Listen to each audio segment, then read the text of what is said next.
Class 11, Political Science, Chapter 1, Constitution, Video 6. In this video, we'll try to understand that how can we say that Indian Constitution is a living document. अब हम सब जानते हैं कि जो constitution है it's a book. अब book को एक लिविंग डॉक्यूमेंट कहना एक फ्रेज जैसा है, एक अलग से क्वालिटी बताने जैसा है. तो हम इंडियन कॉन्स्टिट्यूशन के लिए ये वर्ड कैसे यूज़ कर सकते हैं कि वो एक लिविंग डॉक्यूमेंट है. बेटा ये एक इम्पॉर्टेंट पार्ट है.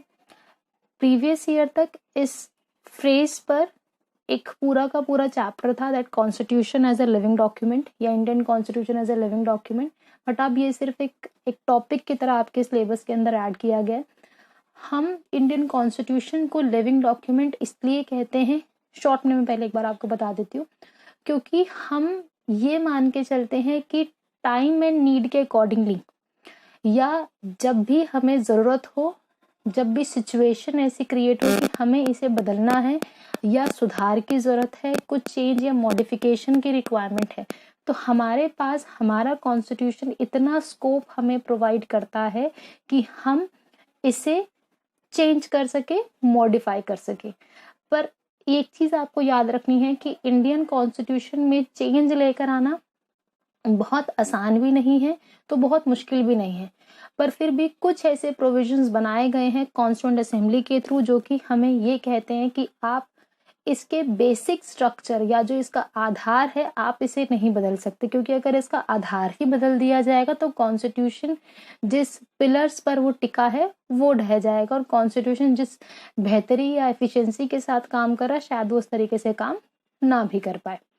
तो पहला पॉइंट हमें जस्टिफाई करता है कि इंडियन कॉन्स्टिट्यूशन कोई क्लोज्ड डॉक्यूमेंट नहीं है, एक ओपन डॉक्यूमेंट है जिसका एक बहुत ज़्यादा डायनेमिक नेचर है और आप इसे जैसे चाहें अपने अकॉर्डिंगली जुडिशरी जो है इसका इंटरप्रिटेशन करती है और इंटरप्रिटेशन को बदला भी जा सकता है. It keeps responding to the situation and circumstances arising from time to time, यानी कि समय के साथ साथ जैसे भी हमें ज़रूरत आई है हमने उसे बदलने की या सुधारने की कोशिश की है और हम उसे अपने नीड्स के अकॉर्डिंगली बदलते या सुधारते रहते हैं. नेक्स्ट पॉइंट है, after the independence many changes have taken place in society, but still it continues to work effectively because of its ability to be dynamic, to be open to interpretations and the ability to respond to the changing situations. अब ये सिर्फ इसलिए हो पाया है क्योंकि आज़ादी के बाद से, इंडिपेंडेंस के बाद से, जब से हम इस कॉन्स्टिट्यूशन को एक्सेप्ट कर रहे हैं, फॉलो कर रहे हैं, तब से हमें ये पता चलता रहा है कि इसका जो नेचर है बहुत ज़्यादा ब्रॉड है, बहुत ज़्यादा अच्छे से इसको हम इंटरप्रेट कर सकते हैं. इंटरप्रिटेशन के लिए हमारे पास जुडिशरी है और इसके पास एबिलिटी है एफिशिएंसी से काम करने की. किसके पास? कॉन्स्टिट्यूशन के पास, और अपने आप को चेंज करने की सिचुएशंस के अकॉर्डिंगली.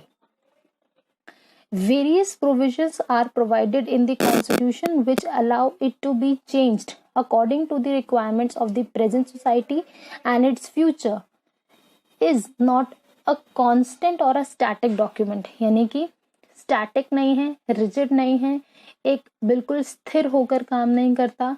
समय के अनुसार सोसाइटी के डिमांड्स को देखते हुए, फ्यूचर की नीड्स को देखते हुए इसमें बदलाव किया जा सकता है. इसके अलावा it can be changed through amendments. Amendment word आप लोगों ने पहले भी कई बार पढ़ा है, हमने भी पिछली वीडियोस में देखा है, क्लासेस में भी हमने कई बार समझने की कोशिश की है. What is amendment? Amendment is the process by which we can change, we can add, we can modify the words written in the constitution. तो हम इसे अमेंडमेंट की हेल्प से चेंज कर सकते हैं और अमेंडमेंट ही एक ऐसा प्रोविजन है जो कि इसे एक लिविंग डॉक्यूमेंट वाला कैरेक्टरिस्टिक फीचर प्रोवाइड करता है. और अमेंडमेंट के प्रोसीजर्स क्या हैं, प्रोविजंस क्या हैं, वो भी हम लोग देखेंगे अभी. On the basis of the structure of the constitution should remain same. पर जो बेसिक स्ट्रक्चर है, जो पिलर्स हैं हमारे कॉन्स्टिट्यूशन की, उसको बदलना इतना आसान नहीं है. जैसे कि बेसिक स्ट्रक्चर मैंने कई बार वर्ड यूज किया, तो बेसिक स्ट्रक्चर बेसिकली है क्या? हमारा डेमोक्रेटिक फॉर्म ऑफ गवर्नमेंट, हमारा पार्लियामेंट्री फॉर्म ऑफ गवर्नमेंट, हमारी प्रीएम्बल, हमारा इंडिपेंडेंट जुडिशरी, हमारे फंडामेंटल राइट्स के प्रोविजंस। तो ये सब चीज़ें क्या है, ये हमारा बेसिक स्ट्रक्चर है।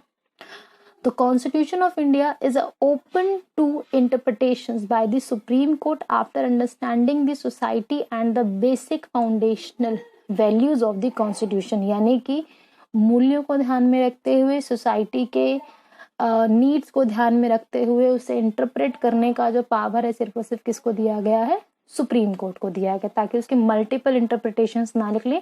सिर्फ एक ही बॉडी को पावर दी गई है ताकि वो कॉन्स्टिट्यूशन में जो समझाने की कोशिश की गई है डिटेल में, वही लोगों के सामने, सोसाइटी के सामने प्रेजेंट किया जाए।